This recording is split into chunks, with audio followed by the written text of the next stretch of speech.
हमारे खुदावंद यीशु की अंजील मुकद्दस मत्ती के मुताबिक उसका 13वां बाब 44 से 46 आयत तक। एक दिन यीशु ने अपने शागिर्दों से कहा, आसमान की बादशाही उस खजाने की मानित है जो खेत में छुपा हुआ है, जिसे कोई आदमी पाकर छुपा देता है और खुशी के मारे जाकर अपना सब कुछ बेचता और उस खेत को मोल ले लेता है।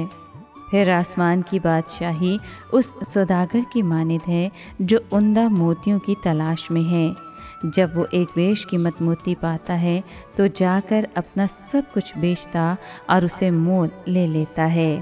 पाक कलाम के पढ़े और सुने जाने पर खुदावंद की बरकत हो, खुदा का शुक्र हो।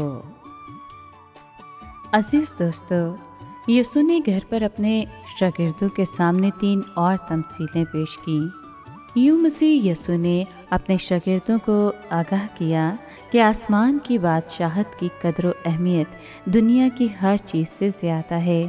अगर एक फर्द इसलिए अपनी हर चीज़ कुर्बान कर देता है तो वो नहायत ही अक्लमंद शख्स है।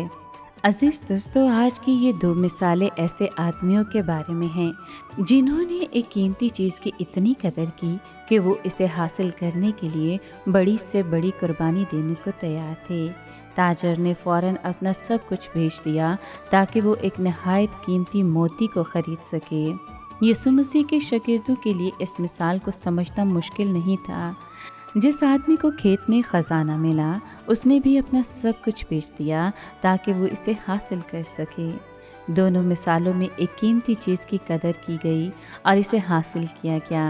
ये मिसालें उन लोगों की तरफ इशारा करती हैं जो खुदा की रहनुमाई हासिल करने के लिए कुर्बानियाँ देने को तैयार हैं।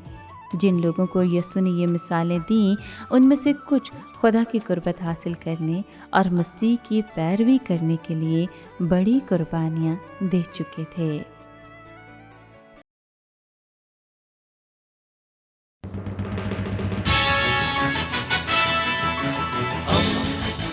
दोस्ती का पैगंबर, रेडियो वेरितास एशिया।